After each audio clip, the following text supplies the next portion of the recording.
नमस्ते। आज हामी पब्लिक सेक्टर, प्राइभेट सेक्टर र कोअपरेटिभको बारेमा छलफल गरौँ। पब्लिक, प्राइभेट र कोअपरेटिभको रोल इकोनोमिक डेभलपमेन्टको लागि के हुन्छ? यस्ता किसिमका संस्थाहरूले, यस्ता किसिमका सेक्टरहरूले कस्ता कस्ता समस्याहरू भोगिरहेका छन्, त्यसको समाधानका केही उपायहरू सहितको आजको क्लास म यहाँ सुरु गर्न चाहन्छु। हामी सुरुवातमा जाउँ पब्लिक सेक्टरको बारेमा। Public sector, state own sector, government own sector, सरकारले, स्टेटले आफैले कन्ट्रोल मेकानिजम डेभलप गरेर सरकारकै कन्ट्रोलको आधारमा सञ्चालित इकोनोमिक सेक्टरलाई हामीले पब्लिक सेक्टर भन्छौँ। पब्लिक सेक्टर भनेको simply work accomplished by government, work accomplished by government. कुनै पनि राष्ट्रले गरेका कामहरूको संग्रह भनेको त्यसको पब्लिक सेक्टर हो, as a whole public sector हो। पब्लिक सेक्टरलाई दुई खण्डमा विभाजन गर्न सकिन्छ। एउटा हो पब्लिक सर्भिस, दोस्रो हो पब्लिक इन्टरप्राइजेस। पब्लिक सर्भिस भनेको कुनै पनि राष्ट्रले त्यो राष्ट्रमा भएका जनताहरूको लागि दिइने निशुल्क अथवा लो कस्ट, लो प्राइस सेवाहरू पब्लिक सर्भिसेसहरू हुन्। जस्तै electricity, education, emergency services, environmental protection, health care, military, public transportation, public buildings, social सर्भिसहरू, urban planning, physical infrastructure development, water supply, waste management, यस्ता किसिमका सर्भिसहरू जुन गभर्मेन्टले आफ्नो पब्लिकको लागि प्रोभाइड गरेको छ, ती सर्भिसहरू पब्लिक सर्भिसहरू हुन्। पब्लिक सर्भिसहरू जहिले पनि सर्भिस ओरिएन्टेड हुने गर्छन्। यी नन प्रॉफिट सर्भिसेसहरू हुन्। यस्ता किसिमका सर्भिसहरूको मोटिभ प्रॉफिट अर्न गर्ने हुँदैन। प्रॉफिट अर्न हुन सक्छ कतिपय सर्भिसहरूमा, तर त्यो प्रॉफिटलाई त्यो इन्टरप्राइज, त्यो सर्भिस रन गर्नको लागि युज गर्ने गरिन्छ। यसरी पब्लिक सेक्टर अन्तर्गतको पहिलो खण्ड पब्लिक सर्भिस, स्टेटले जनताको लागि प्रोभाइड गरेका सर्वसुलभ सुविधाहरू पब्लिक सर्भिसेसहरू। त्यस्तै गरी पब्लिक इन्टरप्राइजेस, पब्लिक सेक्टर अन्तर्गत दोस्रो खण्ड पब्लिक इन्टरप्राइजेस। पब्लिक इन्टरप्राइजेस भनेको राष्ट्रले स्थापना गरेका राष्ट्रले स्थापना गरेका निश्चित नियमको आधारमा, निश्चित ऐनको आधारमा अन्डरटेकिङ्सहरू, इन्स्टिट्युसन्सहरू, बिजनेस फर्महरू पब्लिक इन्टरप्राइजहरू हुन्। पब्लिक इन्टरप्राइजहरूको पनि प्राइमरी मोटिभ भनेको प्रॉफिट अर्न गर्ने हुँदैन। प्राइमरी मोटिभ भनेको सर्भिस नै हुन्छ। त्यसबाट यिनीहरू सर्भिस ओरिएन्टेड इन्टरप्राइजेसहरू हुन्। प्रॉफिट अर्न यस्ता इन्टरप्राइजहरूले पनि गरेका हुन्छन् र त्यो प्रॉफिट अर्न गरेको प्रॉफिटलाई विभिन्न किसिमका अन्य संस्था रन गर्नेदेखि लिएर पब्लिक सर्भिसेसहरूमा युज गर्ने गरिन्छ। यस्ता किसिमका स्टेट ओन इन्टरप्राइजहरू संस्थाले क्रिटिकल कन्डिसनहरूमा स्थापना गरेको हुन्छ। कतिपय वस्तु अथवा सेवा जुन सरकारले अन गर्नुपर्ने अवस्था छ भने पनि त्यस्तो किसिमको इन्टरप्राइजहरू स्थापना गरेको हुन्छ। प्राइभेट सेक्टरको आँखा नलाग्ने अथवा प्राइभेट सेक्टर मोटिभ नहुने त्यो सेक्टरप्रति, त्यस्ता सेक्टरहरू, त्यस्ता इन्टरप्राइजहरू पब्लिक सरकारले आफै स्थापना गरेर पब्लिक इन्टरप्राइजको रूपमा डेभलप गरेको हुन्छ। जस्तै साल trading corporation, Butwal power company, Nepal infrastructure development bank, national cooperative, साझा प्रकाशन, civil aviation, Nepal oil corporation, यिनीहरू लगायतका विविध इन्टरप्राइजहरू छन् जसले व्यावसायिक काम गर्छन्। वस्तु अथवा सेवा उत्पादन गर्ने र त्यसलाई चाहिँ बिक्री वितरण गर्ने काम गर्छन्। तथापि यिनीहरू प्राइभेट होइनन्, पब्लिक ओन हुन्, सरकारको नियमअनुसार सरकारले सञ्चालन गरेका इन्टरप्राइजेसहरू हुन्। यस्ता किसिमका सरकारले स्थापना गरी सञ्चालन गरेका पब्लिक इन्टरप्राइजेसहरूको रोल अथवा पब्लिक सर्भिसहरूको रोल नेसनको लागि महत्त्वपूर्ण हुने गर्छ, जसले जब क्रिएसनको लागि चाहिँ यिनीहरूको रोल बहुत धेरै हुन्छ। यसले विभिन्न किसिमका थरीका जबहरू क्रिएसन गर्नको लागि हेल्प गर्छ। ह्युमन रिसोर्सको डेभलपमेन्ट गर्नको लागि यिनीहरूको रोल हुन्छ। रिसोर्सहरूको इफिसियन्ट युज गर्नको लागि पनि यस्तो सेक्टरले चाहिँ रोल प्ले गरेका हुन्छ। मार्जिनलाइज्ड ग्रुपहरूलाई हेल्प गर्नको लागि पनि यस्ता किसिमका सेक्टरको रोल हुने गर्छ। इन्फ्रास्ट्रक्चर्सहरूमा इन्भेस्ट गर्नको लागि पनि अन्डरटेकिङ्सहरूले हेल्प गर्छन्। अनि सस्टेनेबिलिटी डेभलपमेन्टको लागि पनि प्राय पब्लिक सेक्टरको चाहिँ रोल हुने गर्छ।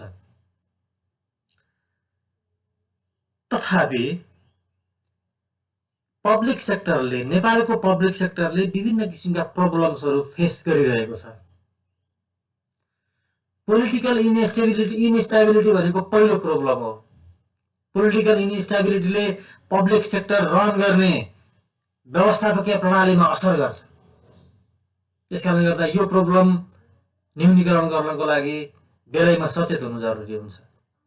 यस्तै गरी कतिपय अवस्थाहरूमा पब्लिक इन्टरप्राइजेस रन गर्ने क्रममा इनर्जीको क्राइसिस भएको छ, लेबर स्ट्राइकहरू भएका छन्, रेगुलर किसिमका बन्द हडतालहरू भएका छन्। यसले पनि प्रब्लम क्रिएट गरेको छ। त्यस्तै गरी ट्रेड डिफिसिट, पब्लिक इन्टरप्राइजेसहरू जनरली प्राइभेट सेक्टरसँग कम्पिटेटिभ एडभान्टेज लिन सकिरहेका छैनन्, जस कारणले गर्दा ट्रेड डिफिसिट हुने गर्छ पब्लिक इन्टरप्राइजेसहरूको अथवा पब्लिक सेक्टरको। अनि व्यावसायिक सरकारको अभाव छ। बिजनेस गभर्नमेन्टको क्रिएसन भएको छैन, जसले पनि व्यावसायिक नर्म्स, व्यावसायिक भ्यालुजहरू पब्लिक इन्टरप्राइजेस भित्र चाहिँ सञ्चालन गर्न गाह्रो छ। अनि कतिपय संस्थानहरूमा ओभर इम्प्लोइजहरूको सङ्ख्या एकदमै धेरै छ, जसले गर्दाखेरि पनि यसको इफिसियन्ट रन गर्नको लागि समस्या सिर्जना भइरहेको छ। अनि कतिपय संस्थानहरूमा अथवा यो प्राइभेट सेक्टरमा पब्लिक सेक्टरमा पोलिटिकल प्रेसर अधिक हुने गर्छ, जुन पनि प्रब्लमको रूपमा आउने गर्छ। अनि अनसुटेबल इन्भेस्टमेन्ट गरिरहेका छन् पब्लिक सेक्टरले। पब्लिक सेक्टरले आफूले चाहेको बढी नाफा हुने ठाउँमा इन्भेस्ट गर्नुभन्दा पनि कसैको पोलिटिकल प्रेसरको आधारमा इन्भेस्ट गर्नुपर्ने अवस्था हुन्छ, जसले गर्दा अनसुटेबल इन्भेस्टमेन्ट हुने गर्छ, जसबाट चाहिँ लस बियर गर्नुपर्ने पनि हुनसक्छ। अनि lack of sucking capacity of foreign investment, sucking capacity छैन फरेन इन्भेस्टमेन्टको लागि, एफडिआईको लागि, पोर्टफोलियो इन्भेस्टमेन्टको लागि चाहिँ हाम्रा पब्लिक इन्टरप्राइजेसहरूले त्यति धेरै रोल प्ले गर्न सकेका छैनन् विदेशी क्यापिटललाई चाहिँ इन्ट्री गर्नको लागि, अथवा अन्तर्राष्ट्रिय पब्लिक सेक्टरसँग मिलेर काम गर्ने एउटा कम्पिटिटिभनेस हाम्रो पब्लिक सेक्टरमा छैन। यो पनि एउटा प्रब्लमको रूपमा आएको छ। भनेपछि यस्ता किसिमका प्रब्लमलाई समाधान गर्न सकियो भने हाम्रो देशको पब्लिक सेक्टर अगाडि बढ्न सक्ने हुन्छ। त्यस्तै गरी दोस्रो sector private sector. Private sector भनेको कुनै पनि व्यक्तिहरूको समूहले आफ्नै लगानीमा, आफ्नै क्यापिटल युज गरेर, आफ्नै म्यानेजमेन्ट सिस्टम युज गरेर, आफ्नै रिसोर्स युज गरेर सरकारको रुल्स र रेगुलेसनको आधारमा स्थापना गरी सञ्चालन गरेका व्यावसायिक प्रतिष्ठानहरू अथवा इन्स्टिट्युसन्सहरू, अन्डरटेकिङ्सहरू अथवा कुनै कामहरूको संग्रह भनेको प्राइभेट सेक्टर हो। प्राइभेट सेक्टर इकोनोमिक लिबरलाइजेसनको अथवा प्राइभेटाइजेसनको एउटा प्रोडक्ट हो। अहिले संसारभरि फ्री ट्रेड अथवा इकोनोमिक लिबरलाइजेसनको होडबाजी नै चलेको छ, जसको बाइ प्रोडक्टको रूपमा प्राइभेट सेक्टरको डेभलप भएको छ। प्राइभेट सेक्टर इकोनोमिक डेभलपमेन्टको मुख्य सबैभन्दा महत्त्वपूर्ण सेक्टर हो। यसले प्राइभेट सेक्टरले मुख्य गरी इकोनोमिक डेभलपमेन्टको लागि अथवा समग्र डेभलपमेन्टको लागि बहुत ठुलो रोल प्ले गरेको हुन्छ, जसको लागि चाहिँ यसले इन्टरप्रेन्योरशिप डेभलपमेन्ट पहिलो यसको चाहिँ रोल हो। उद्यमशीलताको विकास गर्नको लागि हेल्प गर्छ। धेरै व्यक्तिहरूलाई, बेरोजगार व्यक्तिहरूलाई इन्टरप्रेन्योर बन्नको लागि प्राइभेट सेक्टरले चाहिँ एक्जाजरेट गर्ने काम गर्छ। त्यस्तै गरी गभर्नमेन्टलाई निश्चित ट्याक्स रेभेन्यूहरू रोयल्टीहरू प्रोभाइड गर्छ, जसले गर्दा सरकारको इकोनोमिक ग्रोथको लागि पनि हेल्प हुने भयो। पोभर्टी एलिभेसन गर्नको लागि ठुलो रोल हुन्छ यसको। इम्प्लोइमेन्ट जेनेरेसन गर्नको लागि प्राइभेट सेक्टरले बहुत ठुलो रोल प्ले गरेको छ। कम्पिटिटिभ इन्भाइरोमेन्ट छ प्राइभेट सेक्टरभित्र, जसले गर्दा उत्तम किसिमका वस्तु अथवा उत्तम किसिमका सेवाहरू को जेनेरेसन अथवा त्यस्ता किसिमका वस्तु सेवाहरूको सप्लाई भइरहेको छ। इफिसियन्ट म्यानेजमेन्ट सिस्टम हुन्छ प्राइभेट सेक्टरमा, जसबाट पब्लिक सेक्टरले पनि सिक्नुपर्ने अवस्था छ। त्यस्तै गरी गभर्नमेन्टको ओभरहेडलाई रिड्युस गरेको छ कतिपय कुराहरूमा। अनि प्राइभेट क्यापिटल, प्राइभेट स्किल, नलेजको युज भएको छ प्राइभेट सेक्टरको माध्यमबाट। अनि एक्सपोर्टलाई प्रमोसन गर्नको लागि पनि प्राइभेट सेक्टरले रोल प्ले गरेको छ। इन्कम अनि प्रोडक्सनमा इन्क्रिज गर्ने, धेरै किसिमका वस्तु अथवा सेवाहरूको उत्पादन गर्ने, सेवाहरूको क्रिएसन गर्ने काम पनि प्राइभेट सेक्टरले गरेको छ। प्राइभेट सेक्टर सरकारको इकोनोमिक डेभलपमेन्टको अथवा राष्ट्रको प्रमुख अङ्ग हुँदाहुँदै पनि यसले विभिन्न किसिमका प्रब्लमहरू फेस गरिरहेको छ अहिले नेपालमा। खास गरी कन्ड्युसिभ इन्भाइरोमेन्ट छैन इन्भेस्टमेन्टको लागि। नेपालमा पर्फेक्ट इन्भाइरोमेन्ट छैन, इन्भेस्टमेन्ट गर्ने उपयुक्त वातावरण छैन, इन्भेस्टमेन्टको सिक्युरिटी हुने क्लियर भिजन छैन। रेगुलर किसिमका स्ट्राइकहरू, रेगुलर किसिमका बन्दहरूले गर्दा प्राइभेट सेक्टरलाई ठुलो चाहिँ धक्का दिइरहेका छन्। इम्प्लोइ र इम्प्लोयरको डिस्प्युट म्यानेजमेन्ट सिस्टम पर्फेक्ट छैन। जस्तो हामीले प्रफिट म्याक्सिमाइजेसनको कुराहरू, वेल्थ म्याक्सिमाइजेसनको कुराहरूमा इम्प्लोइ र इम्प्लोयरको इन्ट्रेस्ट नभएको डिस्प्युटले, कन्फ्लिक्टले समस्याहरू सिर्जना गरिरहेका छन्। अनि पब्लिक र प्राइभेट सेक्टरको बिचमा कोअर्डिनेसनको अभाव छ, लेनदेनको अभाव छ, रिसोर्सहरूको चाहिँ आदान प्रदानमा चाहिँ अभाव छ, त्यसको कोअर्डिनेसनमा अभाव छ। म्यानेजमेन्टहरूको कोलाबोरेसन, जस्तो पब्लिक म्यानेजमेन्ट र प्राइभेट म्यानेजमेन्टको लिङ्केज, कोअर्डिनेसन, पार्टनरसिप जस्ता विषयवस्तुहरू त्यति प्रभावकारी ढङ्गले चलेका छैनन्, जसले पनि प्राइभेट सेक्टर आफैले रिस्क पूर्णतया लिएर काम गर्नुपर्ने अवस्था छ। र यसलाई सोल्युसनको रूपमा हामी के लिन सक्छौँ? प्राइभेट सेक्टरको डेभलपमेन्टको लागि चाहिँ गभर्नमेन्टले एउटा प्रमोसनल किसिमका रुल्सहरू, प्रमोसनल रेगुलेसन्सहरू, त्यस्तै प्रकारको एजुकेसनको सिस्टमको डेभलप गर्नुपर्ने हुन्छ इन्टरप्रेन्योरसिप डेभलप गर्नको लागि अथवा प्राइभेट सेक्टर डेभलप गर्नको लागि। इन्डस्ट्रियल सेक्युरिटी पहिलो सरकारले गर्नुपर्ने अथवा कुनै पनि प्राइभेट सेक्टरभित्र हुनुपर्ने चाहिँ हो इन्डस्ट्रियल सेक्युरिटी चाहिँ प्राथमिकताको रूपमा राख्नुपर्ने हुन्छ। इन्भेस्टमेन्टको लागि चाहिँ फेभरेबल इन्भाइरोमेन्ट क्रिएट हुनैपर्छ। प्राइभेट सेक्टरमा ट्रान्सपेरेन्सीको अभाव पनि छ। पर्फेक्ट ट्रान्सपेरेन्सी क्रिएट हुनुपर्छ। कतिपय प्राइभेट सेक्टरहरू ले रेगुलरली ट्याक्स तिर्ने, रेगुलर चाहिँ उनीहरूको सिस्टम सफ्टवेयरको माध्यमबाट विभिन्न माध्यमबाट अपडेट गरिरहने हुन्छ। कतिपय प्राइभेट सेक्टरहरूमा चाहिँ यो पारदर्शिताको अभाव देखिन्छ, जसले गर्दा समग्र प्राइभेट सेक्टरलाई चाहिँ रेगुलेट गर्नुपर्ने हुन्छ, जसबाट चाहिँ एज अ होल प्राइभेट सेक्टरको डेभलप हुन सक्छ। अनि इन्करेजमेन्ट, अर्को चाहिँ हाम्रा अहिलेका चाहिँ जेनेरेसनलाई, युथलाई चाहिँ प्राइभेट सेक्टर डेभलपमेन्टमा चाहिँ इन्करेजमेन्ट गर्ने वातावरण सिर्जना हुनुपर्छ। त्यस्तै गरी तेस्रो सेक्टर हो कोअपरेटिभ। कोअपरेटिभ भनेको सहकारिता, सहकारी।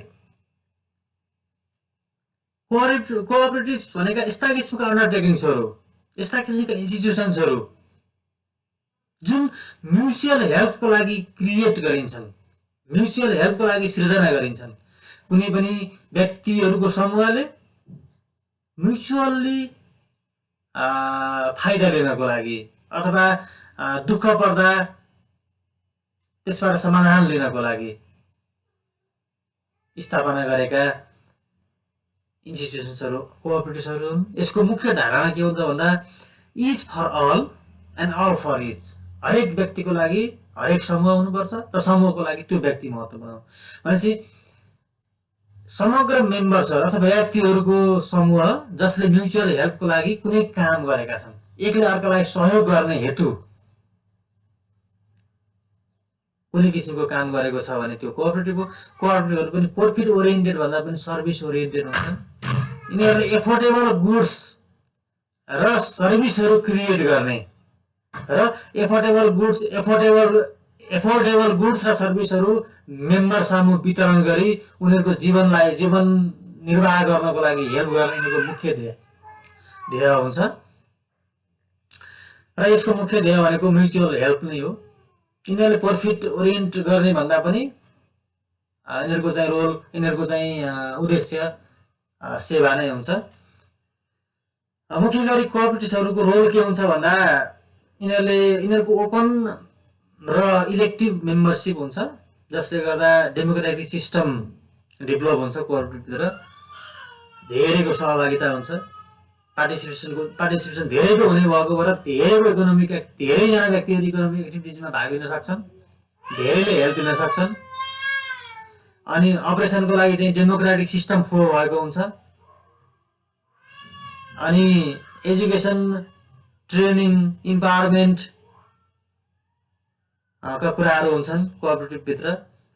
अनि विक मेम्बर्सहरूलाई प्रोटेक्सन गर्ने वातावरण सिर्जना भएको हुन्छ। र तर पनि कोअपरेटिभ सोसाइटीले पनि धेरै किसिमका प्रब्लमहरू फेस गरिरहेको हुन्छ। जस्तो कतिपय कोअपरेटिभ्सहरूमा financial management, bad financial management छ, फाइनेन्सियल सिस्टमलाई प्रभावकारी ढङ्गले अगाडि बढाउन सकिरहेका छैनन्। अनि यो मोनिटरिङ सर्भिसहरू अथवा कोअपरेटिभहरूको रेगुलेटरी सर्भिसहरू, कोअपरेटिभलाई रेगुलेसनसँग सम्बन्धित कामहरू प्रभावकारी हुन सकेको छैन, स्ट्रङ छैनन्। म्यान पावरको प्रब्लम छ। हामीले पर्फेक्ट म्यान पावरहरू सहकारीको मर्मलाई बुझ्ने र म्युचुअल हेल्प र सेवा नै मुख्य उद्देश्य हो सहकारीको भन्ने एटिच्युड बोकेका म्यान पावरहरूको हामीले अभाव देख्छौँ, जसले गर्दा सहकारी सञ्चालन गर्नको लागि सहकारी सञ्चालन गर्ने म्यान पावरहरूले व्यावसायिक ढङ्गले सञ्चालन गरेको हामी देख्छौँ बिजनेसको हिसाबले। अनि धेरै मेम्बरसिप हुने गर्छ, धेरैजना सदस्य हुने भएको भएर ओभर नम्बर प्रब्लम स्वाभाविक हो। धेरैको एटिच्युडहरू मिल्दैन, कन्फ्लिक्टको सिर्जना हुन सक्ने सम्भावना पनि हाम्रो कोअपरेटिभमा हुने गर्छ। अनि इन्टरप्रेन्योरसिपको अभाव छ। प्रोफेसनल लिडरसिप पनि हाम्रो कोअपरेटिभभित्र कमै देखिन्छ। तथापि कोअपरेटिभहरूको डेभलपमेन्ट अत्यन्त सौहार्दपूर्ण ढङ्गले चाहिँ भइरहेको हामी देख्ने गर्छौँ। तथापि यस्ता किसिमका प्रब्लमलाई चाहिँ हटाउँदै अगाडि बढ्न सकेमा कोअपरेटिभको पनि रोल पोभर्टी एलिमिनेसनको लागि, इकोनोमिकको डिस्ट्रिब्युसन, इक्विटेबल डिस्ट्रिब्युसनको लागि महत्त्वपूर्ण चाहिँ भूमिका हुने गर्छ। र सरकारको बर्डन, धेरै इकोनोमिक बर्डनहरूलाई कोअपरेटिभले पनि लिन सक्छन्। यसरी इकोनोमिक डेभलपमेन्टको लागि अथवा राष्ट्रको विकासको लागि पब्लिक सेक्टर, प्राइभेट सेक्टर र कोअपरेटिभको छुट्टै विशिष्ट प्रकारका रोलहरू हुने गर्छन्।